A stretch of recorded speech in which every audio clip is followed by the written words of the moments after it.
Cuéntenos cómo recuerdan ustedes, cómo recuerda su mamá la historia de la salida, de la primera salida del pato. ¿Y cuándo fue? A ver, Gerson. Pues eso recuerda es ella, ¿no?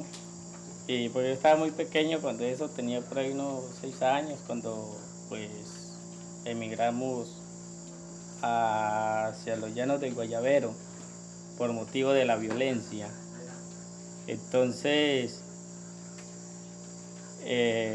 eso siempre es muy difícil, ¿no? Eso ya nos cuenta que eso se sufrió mucho, de todas maneras, la pobreza y los atropellos por donde quiera, ¿no?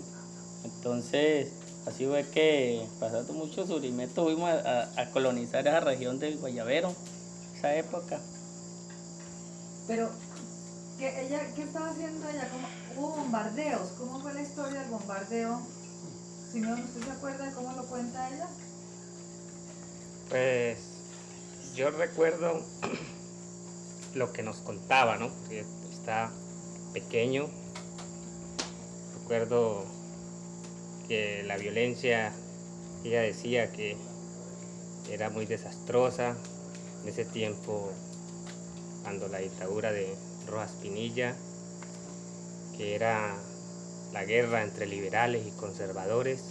Entonces los liberales entraban a una región conservadora, arrastraban con lo que había, ganados, grano, y bombardeaban la región de los liberales. En fin, esa era una guerra política entre liberales y conservadores de esa época. Pero ¿cómo fue en la casa de ustedes? Exactamente, ¿qué pasó? Pues en la casa de nosotros, ella cuenta que únicamente oía entre los vecinos como era que las bombas, como eran los ametrallamientos de los aviones, pero pues yo no lo vi, ¿no? Sino el cuento de esa época, yo estaba pequeño. Y por ese motivo se generó la violencia en esa época y nos tocó que salirnos de esa región, pasando muchos sufrimientos, que nosotros estábamos muy pequeños, pasamos muchas aventuras en escala. Esas aventuras, ella narraba lo que fue caminar por esas sabanas con niños chiquitos. Eso siempre dígame que son de San Vicente al Guayabero, eran 9 días de camino que se echaba al lomo de mula y cuando pues no iba sino solo, no había sino solo teníamos 2 bestiecitas y los más grandes iban así para llevar las carguitas que habían, los coroticos, ¿no? Y el resto era a pie. Entonces, dígame, donde echaban 9 días uno a pie, nosotros echamos fue casi un mes entrando. Entonces, pues ese terreno era muy duro en todos los aspectos, porque eso no había camino ni nada. Se puede decir que eso era casi la segunda colonización que se hacía esa región, porque anteriormente la gente por ahí había salido. Y ahí fue donde dígame, sufrían los antiguos, las personas de edad, ¿no? ¿Cómo serían los niños? Entonces era muy difícil. ¿Y qué encontraron en el Guayabero? ¿Usted sabe qué encontró? Sí, nosotros sí.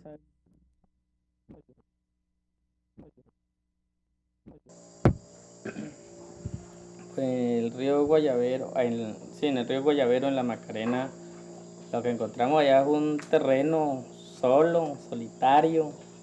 Eso, había una pista pequeñita donde se llama el refugio. Y había un avión ahí quemado, que hacía muchos días se había quemado, ahí destruido. Y una casa que había ahí de hoja de muriche. Y eso era lo único que había. Nosotros pues entramos ahí habían unas panelitas, poquitas, en una bodeguita. Nosotros como íbamos aguantando hambre y todo, entonces nosotros cogimos más panelitas y nos las llevamos. Para comernos lo revuelto con maíz, que era todo el avío que llevábamos. Entonces nos pudimos buscar un sitio donde, pues, donde podíamos rozar, ubicarnos, para echarnos una cosecha de maíz, que era, porque nosotros llevamos el maíz desde San Vicente, llevamos como 2 arrobas de maíz a la espalda.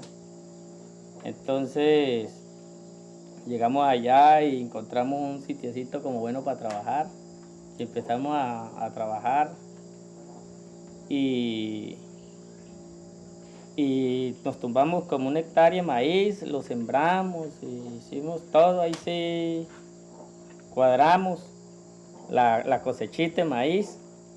En eso estábamos ahí trabajando cuando subió un motor de por allá de San José de Guaviare que se hablaba y pues que era un señor Palma, un guerrillero antiguo ya por ahí, pero un tipo muy descompuesto, porque era el que había matado un poco de gente por ahí, inclusive ganado por ahí de los indios y todo eso. De todas maneras era el terror de los llanos, del Yarí y del Guayabero. Entonces con él conversamos, papá ya lo distinguía a él y dialogó con él, hizo señas, dijo, bueno Emilio, usted vino a trabajar aquí, o a qué, dijo, sí, vengo a trabajar. Dijo, bueno, te voy a ayudar. Entonces nos dio como una arroba de sal y dijo, pues si viene con la familia, acuérdate que yo soy conocido y soy amigo de usted. De todas maneras, yo le robé una vaca y allá cuando veía en el pato, dijo, pero pues ahora estoy en el deber de ayudarlo. Bueno, un tipo muy formal con nosotros. Allá y como no llevamos ni escopeta ni nada para comer, conseguir la carne, dijo, mañana le traigo un venado, Emilio, para que coma carnita. Y sí, el otro día vino con un venado reynoso y nos trajo carne. Él decía que no mataba sino el venado macho porque la hembra servía para multiplicarse. Entonces ahí nos regresamos. ¿Pero allá había más gente usted? No, él iba con otro tipo. El resto de la sabana no había más personal, nadie más. ¿Y entonces los Silva cuándo aparecieron? Los Silvas vienen cuando nosotros volvimos a regresar a San Vicente con papá. Nosotros volvimos a regresar porque nosotros ya entramos únicamente la familia Pérez. Entonces cuando ya volvimos a regresar a San Vicente y les dijimos que habíamos ido allá, papá les dijo y que se había entrevistado con Palma y que no lo habían matado ni nada, entonces que nos íbamos para allá a una región sola, entonces ya se vinculó allá, ya cuando nos fuimos con las familias, ya se vinculó ahí don Abundio, los González y don Floro y otras personas, y don Heraclio, ¿Y de los Silva? Pues ya ahí dentro don Gumercindo Silva y todos los hijos, don Dionisio y todos los muchachos que fuimos muy buenos amigos entonces ya nosotros mismos les prestamos las bestias, ellos entraron los coroticos, allá empezamos a trabajar. ¿Y cuánto duró eso? Pues nosotros ya duramos más o menos el espacio de unos 4 años, trabajando allá, 4 o 5 años, ya como de tanto tiempo ya casi no recuerdo. Y ya después, cuando el plebiscito, entonces regresamos otra vez a la región del Pato, de donde nos habíamos ido, que fue cuando la rehabilitación, cuando se habló de una rehabilitación, que en ese tiempo entonces nosotros regresamos otra vez a la región del Pato a trabajar. Y empezamos ahí a trabajar de nuevo la tierra que habíamos dejado, porque papá gusta mucho esa tierra, porque es muy bueno.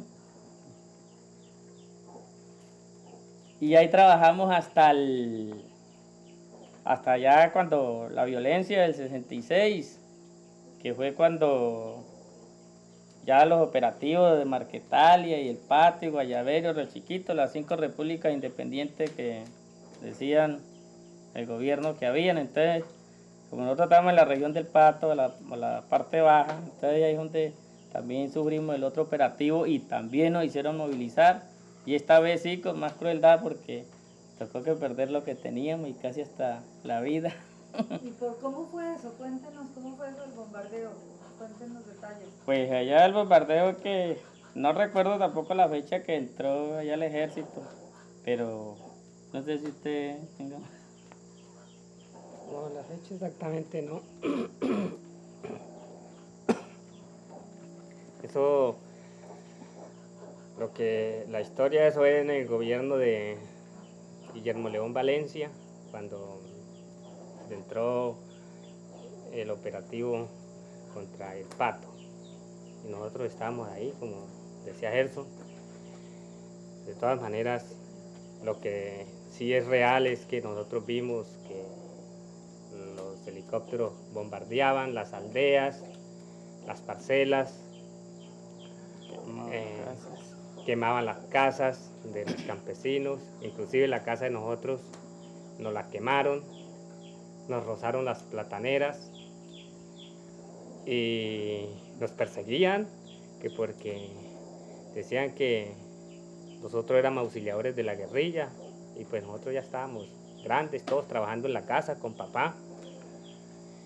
Y pues nosotros no éramos sino trabajadores, hijos de familia, pero pues el gobierno de esa época, los malos entendidos de los gobernantes, pues acusaban de que eso era república independiente y que a todos los hombres jóvenes había que llevárselos porque eran auxiliadores y de que pasaran de 3, pues que había que perseguirlos como guerrilla. De todas maneras, nosotros caímos en esa acusación.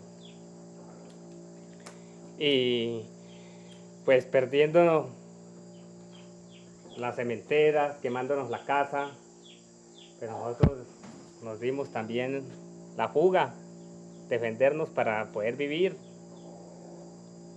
Y eso nos trajo a tener que dejar todo botado y salir con lo que teníamos puesto, aguantando pobreza, desnudez, hambre, de todas maneras sobrevivir de buena fe y con la buena recomendación que uno se da, el buen vivir de uno mismo.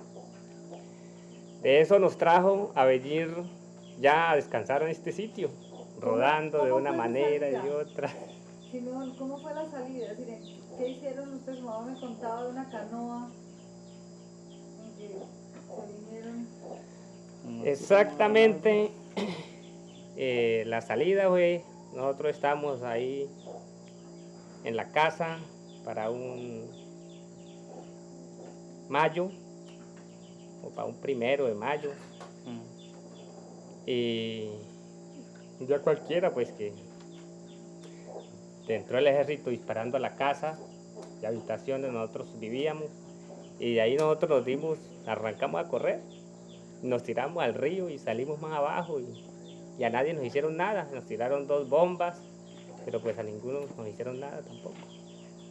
A los 8 días volvimos y entonces esa es la canoa que dice mamá seguro, y pues una canoa que el ejército se ha llevado, la única que había en la casa de cruzar el río, estaba al otro lado. Nosotros a los 8 días volvimos a la casa y a los 8 días completicos nosotros que llegamos, el ejército que llega también. Y de todas maneras, ya así nos fuimos, hay que dejar todo eso botado. Y entonces el ejército se estuvo ahí un mes.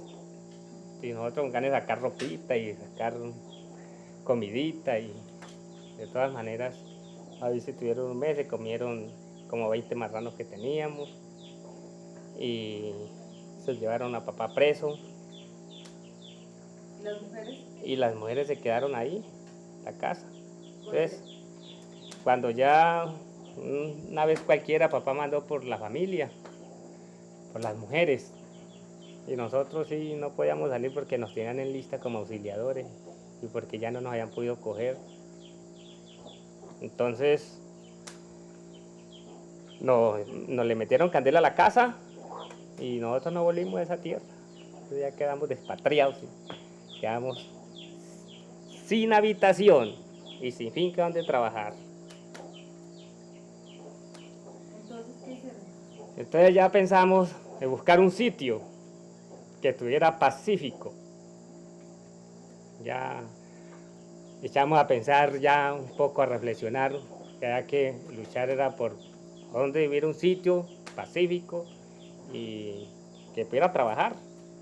Entonces pensamos en que nos íbamos para el Amazonas, en que nos íbamos para Putumayo, y miramos el mapa y dijimos, pues la salida es coger este río abajo. Y acordamos la salida y nos vinimos ¿En qué? por tierra, por la orilla del río, más o menos de aquí al río. Entonces eso fue por este río arriba, que allá arriba se llama El Pato. Y cogimos río abajo y descansamos por ahí en partes y en partes pues le tirábamos derecho hasta que nos libramos ya donde existía el ejército, hasta Cartagena, de Cartagena para arriba, era que había ejército. Y entonces sí nos embarcamos en una canoa y nos vinimos rodados. ¿Cuántos años tenían entonces ustedes? Teníamos como 17 años nosotros. Y yo creo que en todo todos los sufrimientos que tuvimos así, yo creo que el que más hay que como recordar, claro que fue seguro el más duro, ¿no? Cuando empezamos a venir para acá de Cuesta Simeón, que echamos 28 días por la pura montaña, de por ahí de San Vicente hasta Cartagena del Chairá, que fue hasta donde salimos y ahí ya, pues a los 28 días ya, pues nosotros tomamos nuevo ambiente, claro, salíamos a un lugar desconocido, pero sabíamos que seguro, porque ya no, por allá no nos perseguían para el ejército. Entonces nos vinimos para acá y aquí llegamos y después que trabajamos aquí ya pues una finquita, ya le vendieron a papá y que es aquí este sitio que estamos. Entonces siempre pensando en trabajar porque ha sido el destino de nosotros y también arreglar la situación jurídica de nosotros, que nos tenían que éramos perseguidos por aquí, que por auxiliadores y todo eso. ¿Y ustedes conocían a la guerrilla por allá arriba en El Pato? Claro, nosotros, las guerrillas, pues para allá iban a la casa una gente, decía que era guerrilla, en vez de llegaba el ejército, decía que era ejército, en vez de llegaba, bueno, nosotros al último ni sabíamos porque nosotros no nos preocupamos por conocer, sino por trabajar. Eso así que aunque me vuelvo un poquito atrás, sabíamos que el operativo militar había entrado al Pato y que habían helicópteros, veíamos los bombardeos y veíamos todo. Pero estábamos trabajando, únicamente trabajando. Cuando llegó el ejército estábamos trabajando, nosotros nos preocupamos por trabajo. Los sufrimientos y todo eso que nos hicieron reflexionar que pues, había que ir definiendo la vida porque pues uno únicamente trabajando y sin poner cuidado a los problemas sociales, entonces le queda muy difícil ya. Entonces para acá eso nos sirvió para escuela, todo eso, todo el sufrimiento. Y a propósito de escuela, ¿ustedes dónde estudiaron? No, nosotros no tuvimos estudios, nada. La primera escuela fue cuando nos fuimos para los llanos, para Macarena, por la violencia. Y seguro la segunda escuela, los bombardeos que nos dieron en San Vicente. Entonces, eso es lo que tuvimos escuela, es lo que nos ha servido. Pero de todas maneras hemos sido muy de buenas porque lo que sí aprendimos es ser responsables, porque uno eso es lo que lo saca hacia adelante en todos los aspectos, ¿no? ¿Y dónde aprendieron a leer y escribir y a sumar y a restar? ¿Cómo fue ese aprendizaje? Sí, nuestros padres fueron muy pobres, por eso no tuvieron la forma de darnos estudio. También en esa zona no había escuela cercana, entonces se dificultaba todo. Entonces no tuvimos la oportunidad de que nos dieran estudio, ni el primer añito de escuela. Todo lo que hemos aprendido así ha sido esfuerzo personal, dedicación. Así, por ejemplo, papá nos enseñó a leer y a escribir, y ya pues los amigos ya nos enseñaron más, Solo don Hernando Machado nos enseñó a sumar, restar, a multiplicar, a dividir, a llevar un poco las cuentas, a ubicar terreno. Entonces ya se va uno defendiendo un poco más de la vida, porque pues a veces uno si no sabe llevar las cosas, las cuentas y pues sale engañando a los demás. ¿Y los cuadernos? ¿Cómo eran los cuadernos?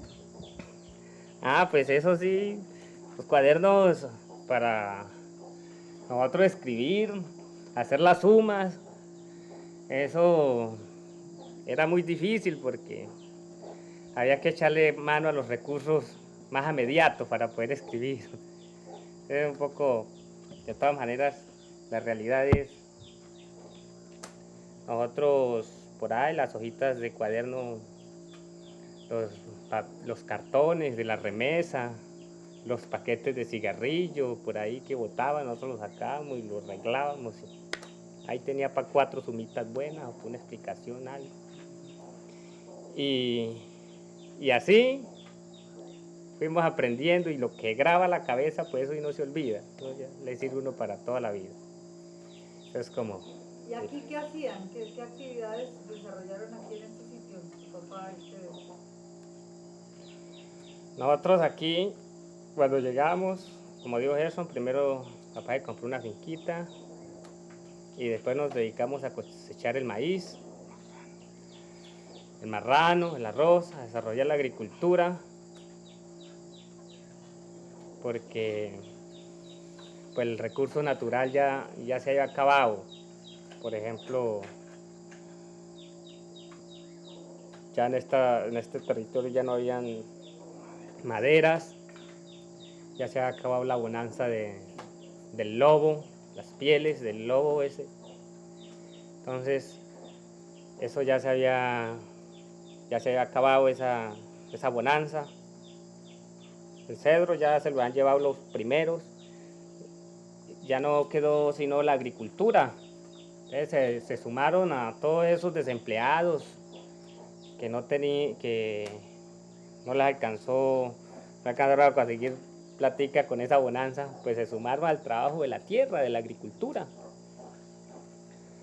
Y ahí nos sumamos nosotros también a eso, porque pues nosotros sí no hemos tenido bonanza nunca. Entonces, la bonanza más grande era haber tenido ya paz, un sitio donde trabajar, reunirnos con la familia y tirar para adelante el bien común. ¿Cuántos eran ustedes? ¿Cuántos hijos? ¿Cuántos? Nosotros cuando vivíamos en la casa en el Pato, nosotros éramos 5 hermanos hombres.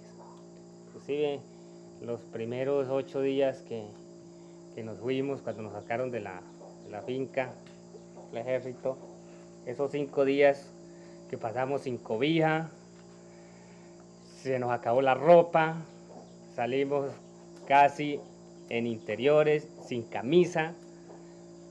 De todas maneras, es el sufrimiento, el primero, difícil y duro, pero de todas maneras teníamos la moral en alto, porque uno por el derecho a la vida, pues uno hace todos los sacrificios, sin enojarse, porque nosotros éramos 5 y trabajamos todos 5 allá y nos vinimos hasta aquí, y aquí todos 5 trabajamos al lado de papá y nos volvimos ya hombres. ¿Y mujeres? Mujeres éramos 2 hermanitas que nos acompañaron a mamá toda la época difícil y hasta que vinimos aquí, hasta que se crecieron y se casaron y se fueron. Simón, o Gerson, cuéntenos qué pasó cuando llegó la coca aquí, es decir, hablando de que a ustedes no les ha tocado bonanza, la de la coca, ¿cómo? Cuando, pues acá pues siempre pues la coca pues viene aquí como una cuestión, pues acá se trabaja primero pues con marrano y todo eso y en cantidad, ¿no? Porque nosotros llegamos a sacar hasta 50, 60 marranos, ahí con Chucho Montoya y Gilberto Rincón y todo eso. Ya con el tiempo, pues, la coca aparece por acá cuando llega un señor por acá, no recuerdo el nombre, Marcos, como que era que llamaba, y trajo una semillita de coca por acá, es que peruana. Entonces a todo el mundo llegó a la casa y le dijo, bueno, como que también éramos pocos los colonos, digo, mira, aquí les traigo estas semillitas de coca, esto de siembra, esto consigue muy buena plata, por ahí en el Meta no hay gente pobre porque la gente, por allá todo el mundo tiene plata que trabaja con coca. Estas tierras por aquí no sirven para más. El gobierno no le presta a uno ninguna clase de ayuda, en ningún sentido, porque si por acá le dieran semilla mejorada, le dieran transporte para sacar la agricultura que sacaban, el maíz y todo eso, pusieran puestos así, pues todavía. Digo, pero ¿para qué ustedes no existen ni saben que en Colombia por aquí existen ustedes? Entonces cada uno nos dio un manojito de coca. Nosotros como hemos sido muy, no nos ha gustado esas cuestiones, dijimos, no, eso nosotros no necesitamos eso, nosotros hemos estado viviendo así. Bueno, todo el mundo nos... Bueno, de todas maneras, Dios, si no les digo esto lo hago por estrategia, digo, porque si no les doy a todo el mundo, entonces el uno cuenta, el otro también, el otro también. Entonces así fue que se empezó la semilla de coca para aquí a trabajar.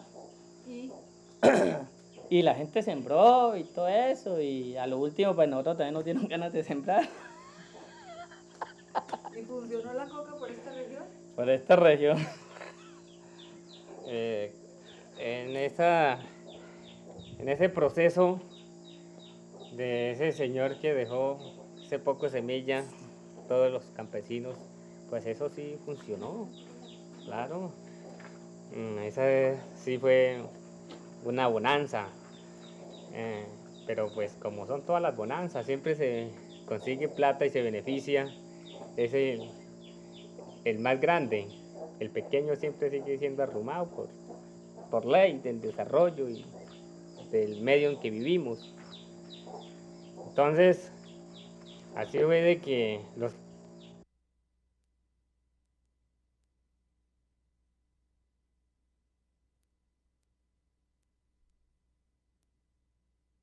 ¿Qué nos estaba contando, señor, de la coca?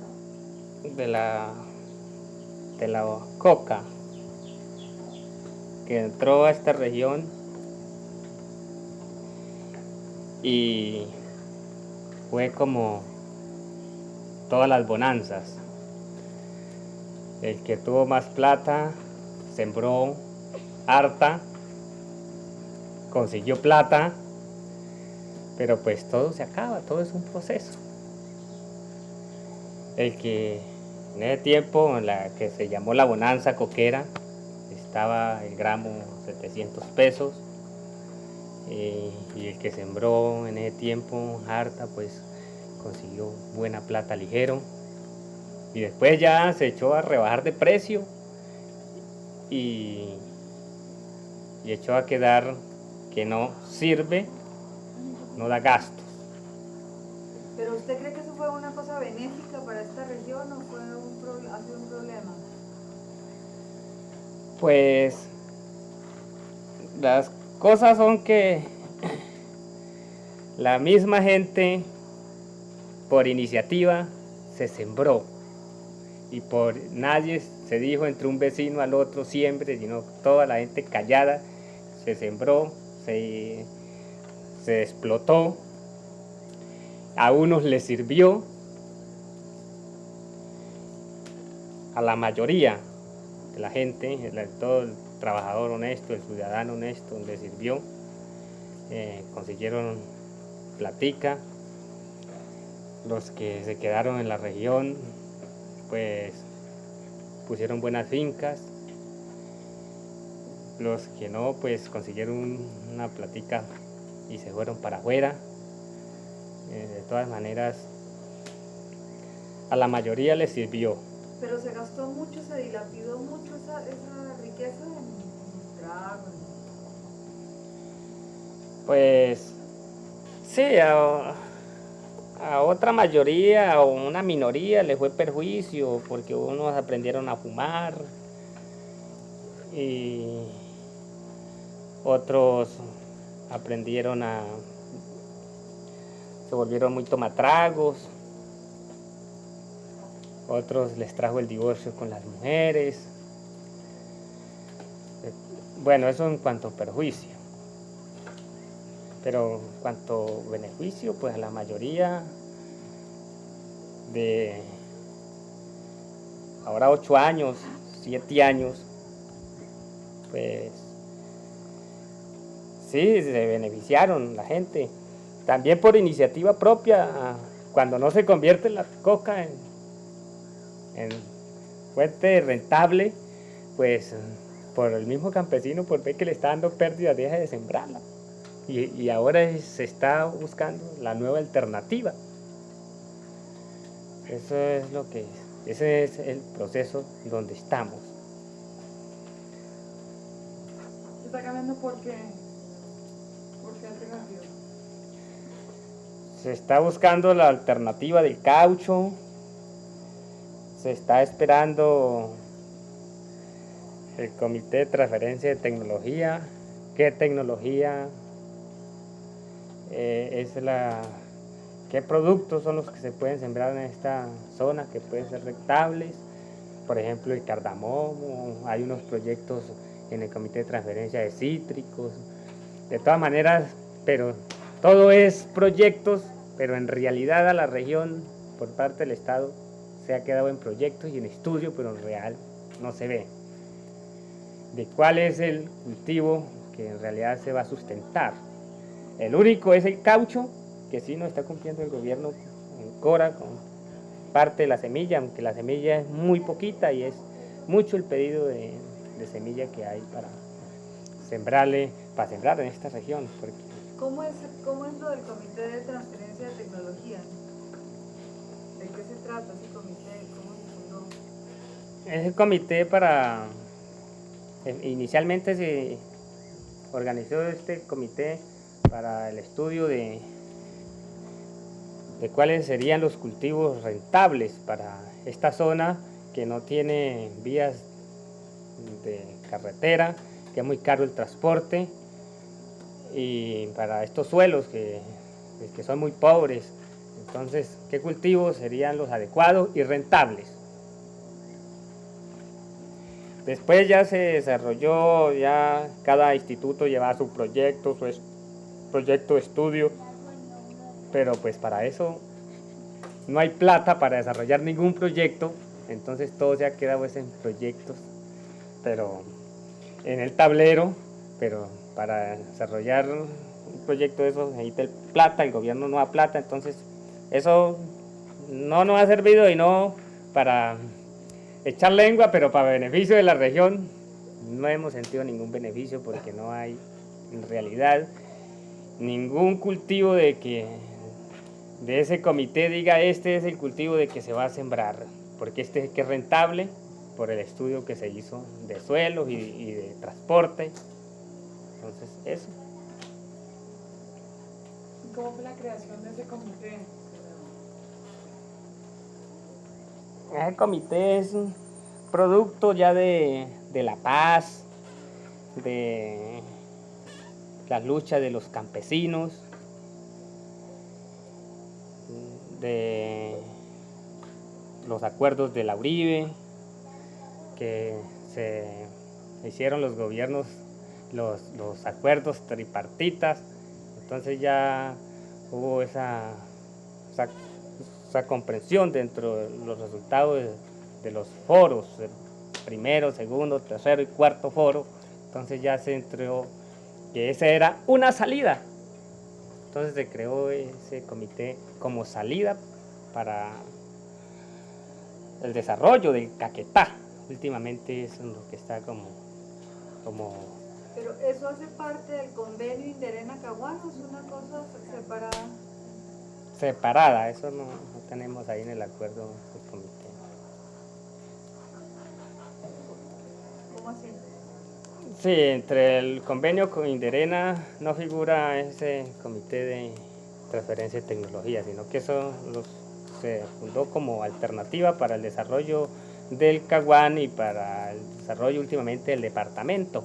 porque pues este apartamento pues como es reciente, es muy pobre, entonces se necesita adecuarle hartos productos de que sean rentables, ¿no? No solamente pensando de que de la misma forma que se ha producido, se le ha pues, metido trabajo a la tierra, solamente esta ganadería extensiva, y que toda la vida vamos a vivir de la ganadería extensiva. El pensado es muy bueno, lo que necesita es que el gobierno aporte plata para que los institutos desarrollen sus planes. ¿Y cuál sería el problema de vivir de la ganadería extensiva? Pues lo que pasa es que nosotros no necesitamos solamente carne, sino que nosotros para vivir necesitamos también otros productos para el autoconsumo. Entonces, pues nos damos el problema de que las tierras son solamente para tener ahí 4 o varias reses, y estamos trayendo alimentos de otras partes, lo que lo podemos producir en la región para el autoconsumo en cuando sea, y ojalá que nos quede una divisa para el vecino departamento. Entonces, pues por eso es que se hace más difícil la vida de los caqueteños, por ese desequilibrio dentro de la planeación de la agricultura, la producción agrícola. ¿Por qué hay tanta ganadería en Caquetá? Pues eso por la colonización, por el Estado que planifica la producción de esa manera. Únicamente el Estado está planificando la ganadería, el INCORA, pero pues no planifica otros productos. Entonces por eso es que solamente todo campesino, todo dueño de finca quiere tener es ganado y ganado y ganado, todo sin mucha tecnificación. Bueno, pero antes de eso, yo quería hacerles un recuento más atrás, por ejemplo, de los principios, después que nosotros vinimos a esta región, cómo esto era una región sola. Aquí el vecino más cerquita duraba por ahí, se necesitaba por ahí unos 2 días a remo, porque no habían motores. Entonces esta región también era muy olvidada, solitaria. Entonces, a pesar de que para nosotros vivíamos en paz, porque pues éramos perseguidos por la violencia política, entonces vivíamos en paz porque ya podíamos trabajar, desarrollar la agricultura, pero pues vivíamos muy solos. El vecino de aquí para arriba era allá en el Suncilla, y para abajo pues era allá en Santa Bárbara, era otro vecino, pues era allá por el río Caquetá. Entonces, ¿Qué año es esto? Eso en el 67, 68.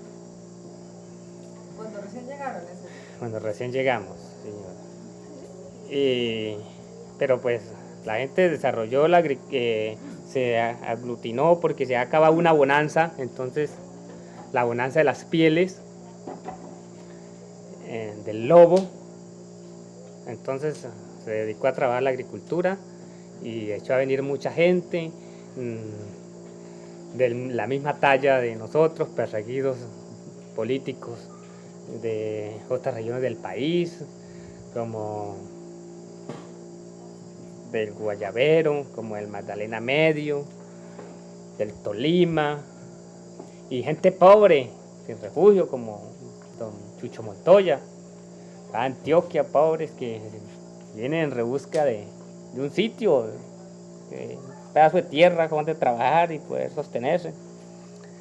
Así nos aglutinamos ya hartos hasta que se echaron a dar ya los inicios de tipo de organización para el control de la gente, porque pues donde no es, si se pone difícil para controlar en una ciudad donde el gobierno tiene su alcalde, sus aparatos de defensa, ahora como era en una comunidad toda suelta. Entonces ya hubo la necesidad de dar los inicios de cómo podíamos vivir en paz dentro de nosotros mismos. Y esta es solamente la experiencia que tenía cada uno y el estilo político. Entonces se le fue dando un tratamiento también organizativo con un estilo político ya verdaderamente de paz, donde todos, digamos, era de trabajar y aportarle iniciativas al progreso y al buen vivir de todos. Entonces ya en este aspecto nos fuimos reuniendo, fuimos organizando las comunidades, juntas de acción comunal, y esto en la bonanza de la coca, pues como ya se llenó más gente, entonces vieron gente, trabajadores, porque pues la coca también lleva mucha obra de mano. Ahora en el trabajo de la coca no solamente consigue el patrón, sino que el trabajador también, porque el trabajador también se gana buen sueldo. Y se vio dando la necesidad de toda esa gente de ir creando más juntas de acción comunal, y también organizaciones políticas como Partido Comunista también entró a jugar un papel de educación dentro de los campesinos, pues más destacados, ¿no? Nosotros teníamos un instinto de organización muy personal.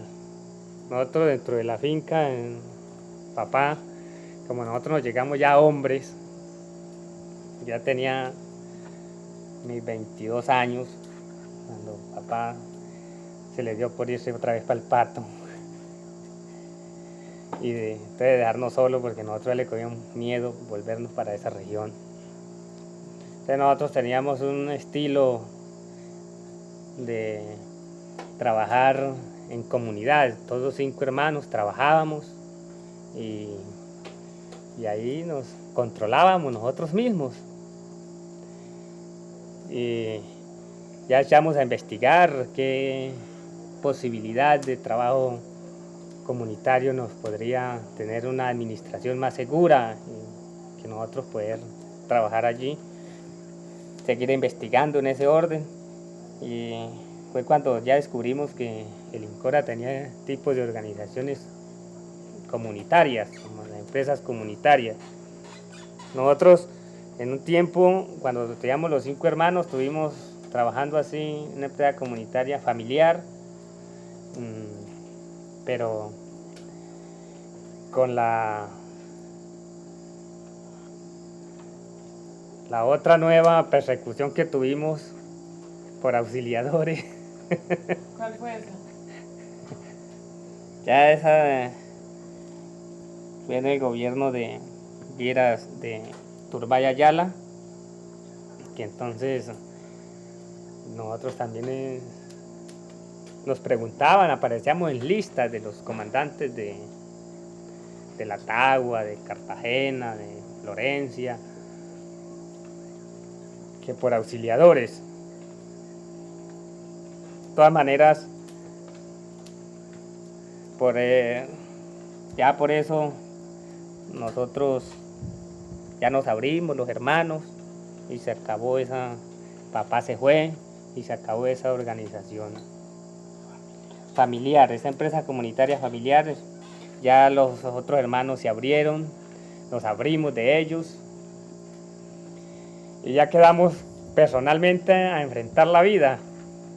No quedamos sino nosotros con Gerson, que hemos sido socios desde pequeñito que nacimos y nos hemos criado juntos y todavía estamos juntos. ¿Por qué ustedes son? Pues nosotros dicen que somos gemelos, pero cuando nos conocimos éramos juntos y nos criamos juntos, hemos trabajado juntos Lo que hemos trabajado ha sido para beneficio de juntos. Todavía no hemos partido bienes. Apenas hemos partido la señora, cuando en veces consigue, o en veces consigo yo, en veces quedo viudo. Bueno, pero de todas maneras, juntos hemos estado y todavía. ¿Y cómo es la empresa comunitaria que han fundado acá, Gerson? Ah, pues la empresa comunitaria hemos fundado acá, como dijo Simeón, ¿no? Pues ese ha sido el sueño que nosotros siempre hemos tenido, ¿no? De fundar tener un trabajo asociativo, porque sabemos que unido el hombre vale mucho y la lucha es por conseguir la unidad en todos los aspectos. Entonces así es que cuando se fundan los acuerdos de la Uribe, entonces ya se respira un nuevo clima de paz para Colombia, ¿no? Y para esta región, pues dígame, fue muy bien todo y se trabajó muy bueno. Entonces nosotros, pues como éramos perseguidos políticos, entonces hacía muchos días, inclusive no salíamos ni al pueblo ni nada, pues hacía como unos 6 años, 8 años que no salíamos al pueblo por miedo que pronto nos cogieran como auxiliadores. Entonces ya después de eso, pues ya se nos dio la idea de plantearle a otros compañeros también, inclusive perseguidos políticos, de fundar una organización asociativa, una empresa comunitaria, y a la vez pues entraron acá los compañeros de INCORA y los institutos y empezaron a trabajar y nos dieron apoyo y empezamos a fundar eso. Ahorita trabajamos 12 socios y estamos muy contentos, de todas maneras. ¿Qué tienen acá en esta? Nosotros acá tenemos pues como 85 hectáreas de pasto, tenemos ganado, tenemos marranera, tenemos un estanque piscícola, tenemos caucho sembrado, y Cora nos ha hecho en préstamos ahora. Tenemos también sembrado cedro, y así estamos haciendo experimentos, inclusive acá tenemos muy buena asesoría de los institutos. Ahorita estamos trabajando en ese orden. ¿Estanque de qué? Estanque piscícola donde hay cachama, tenemos un criadero de cachamas que Incora, Sena Inderena nos ha ayudado con la semilla y todo eso, y nos ayudaron para formar el estanque. ¿Y entonces, cuándo lleva esta idea de la empresa comunitaria? Ya eso, Esta nueva empresa comunitaria de ahora lleva como unos 4 años, 3 años. 4 años. Cuando todavía era reserva forestal. ¿Cómo es la historia de la reserva forestal? Si no, cuéntenos con detalle dónde estamos, qué reserva es. Pues esto era reserva forestal de Santa Fe para abajo.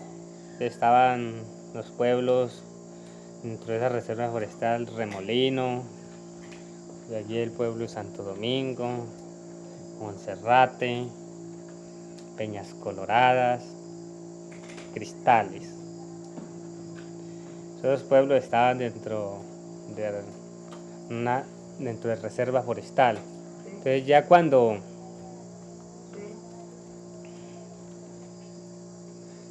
La reserva forestal, ¿cómo se llama? Es que no lo he identificado. no, es una reserva forestal dentro de la colonización de esta región del Caguán.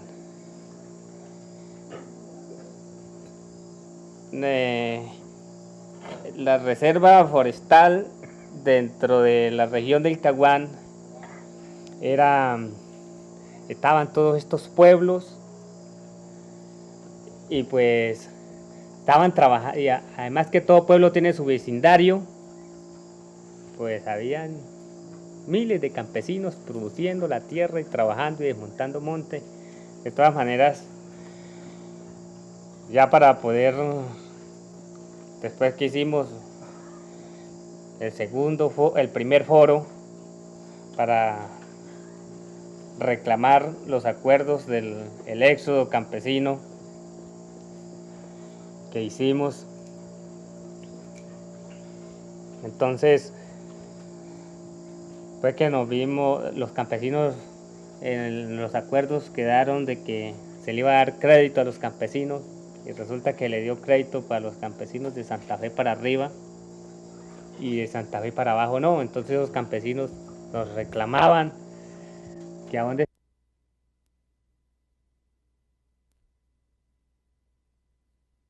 Entonces, ¿qué pasó con el convenio?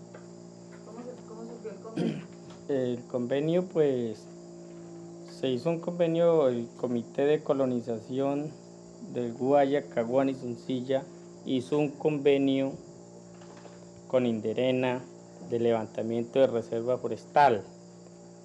El convenio, pues, no recuerdo todo, pero consiste en las cuestiones más importantes, ¿no? Por ejemplo, que esto no se hiciera un desmonte así sin orientación, es decir, tumbar cantidades de terreno únicamente por verlo descubierto.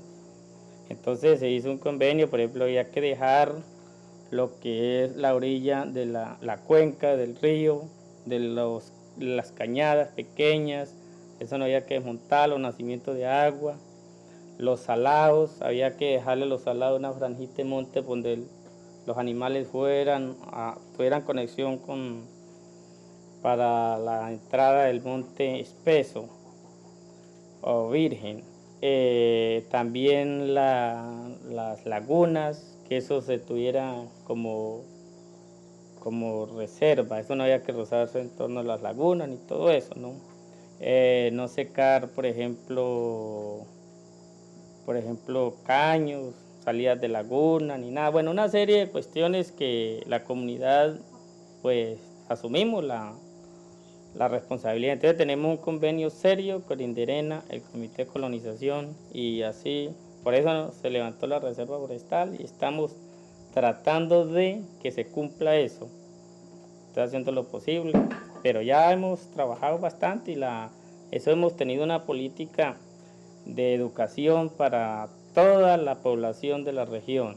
Hemos dado 3 días de charla a cada comunidad explicando los convenios de Inderena, y a la vez, pues, el que viole los convenios, ¿no?, pues también tiene multa acá entre la misma comunidad. Entonces esa política se hizo de Cartagena a Guaquirá. Inclusive no es que porque está fuera de la reserva no aplica la cuestión. En toda parte donde tenga la área del Comité de Colonización, que es Suncilla, Caguán y Guaquirá, toda la región tiene que irse asumiendo la responsabilidad de los acuerdos. ¿Y cómo ha respondido, cómo ha sido la participación del Estado en esta zona después del convenio?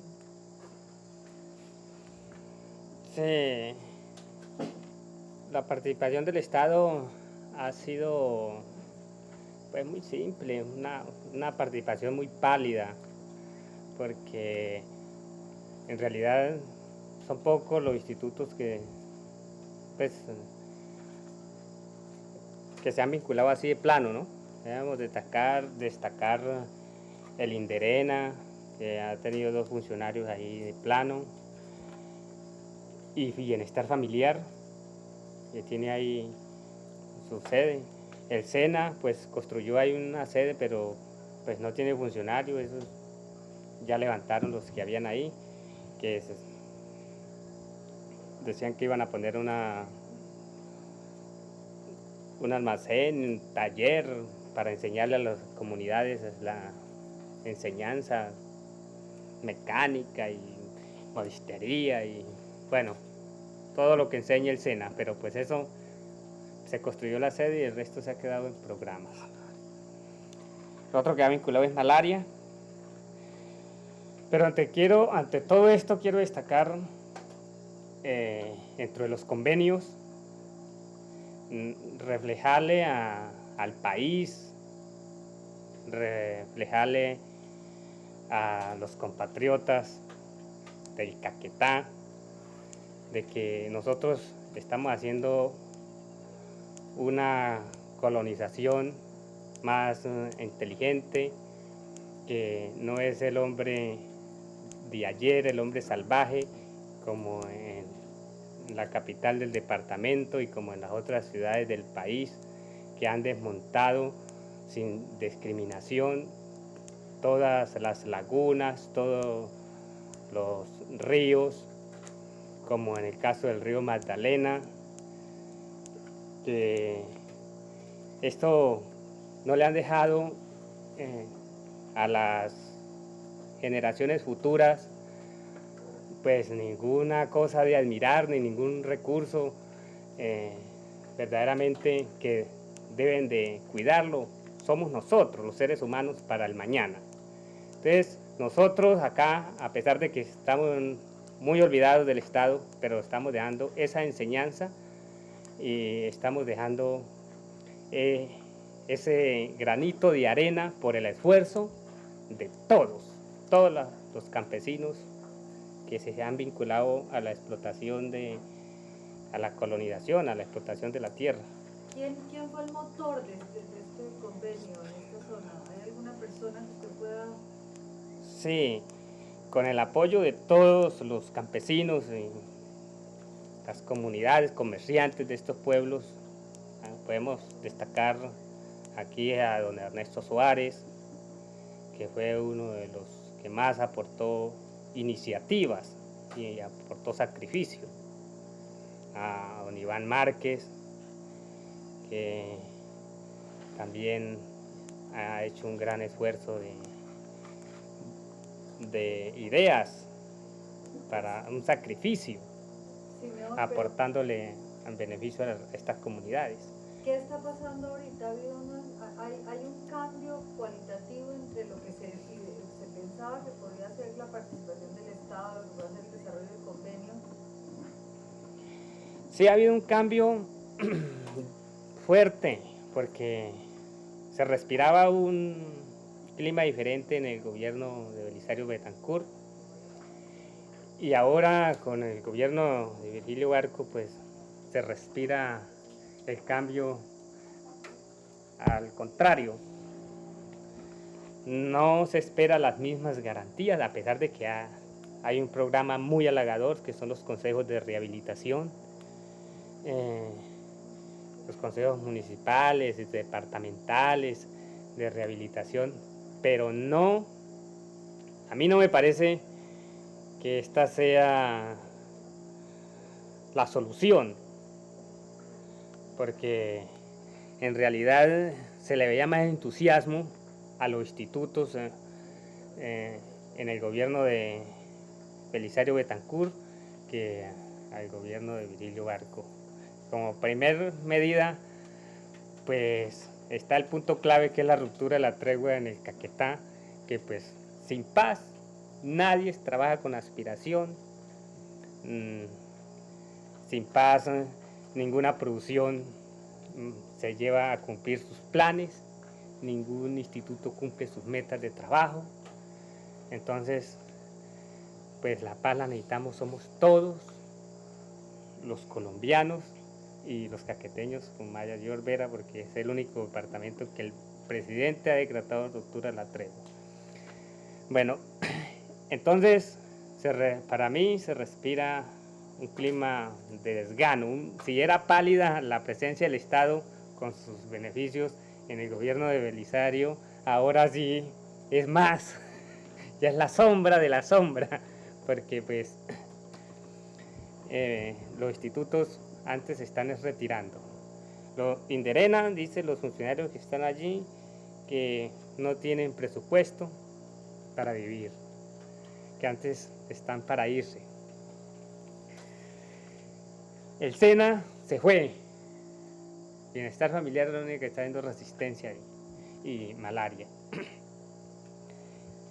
De todas maneras, puede ser que los que están integrando el Consejo de Rehabilitación le aporten buen entusiasmo a esto y que verdaderamente haya dinero para que los planes de rehabilitación sí verdaderamente vaya a beneficiar a las necesidades, a las comunidades más desprotegidas, las necesidades más sentidas que tengan en sus sitios.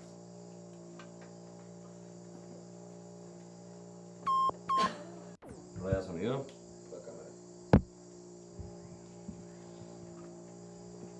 El control de la cacería, las comunidades tienen unas charlas, conferencias que se les ha dado y lo han tomado muy bien de cazar, sí, un que otro animal para el autoconsumo. Lo mismo la pesca, lo mismo la charapa, sus huevos. Es decir, que solamente para el autoconsumo, para beneficiarse la misma gente, el campesino. Pero no para destruir, ni para sacar para el interior del país o para otros pueblos, ¿no? Comercializarse. Eso en cuanto a la cacería. ¿Pero quién controla eso? Eso lo controla las juntas de acción comunal y los subcomités de colonización. Que eso, toda gente de este río está vinculada en esas dos organizaciones. ¿Y las zonas comunes? Las zonas comunales de reserva forestal son lo que nos vamos a empeñar a delimitar estos días, que esa es una de las trabas que ha estado para la mensura de las parcelas, que entonces la delimitación de las tierras comunales que lo administran las juntas de acción comunal, los comités de colonización,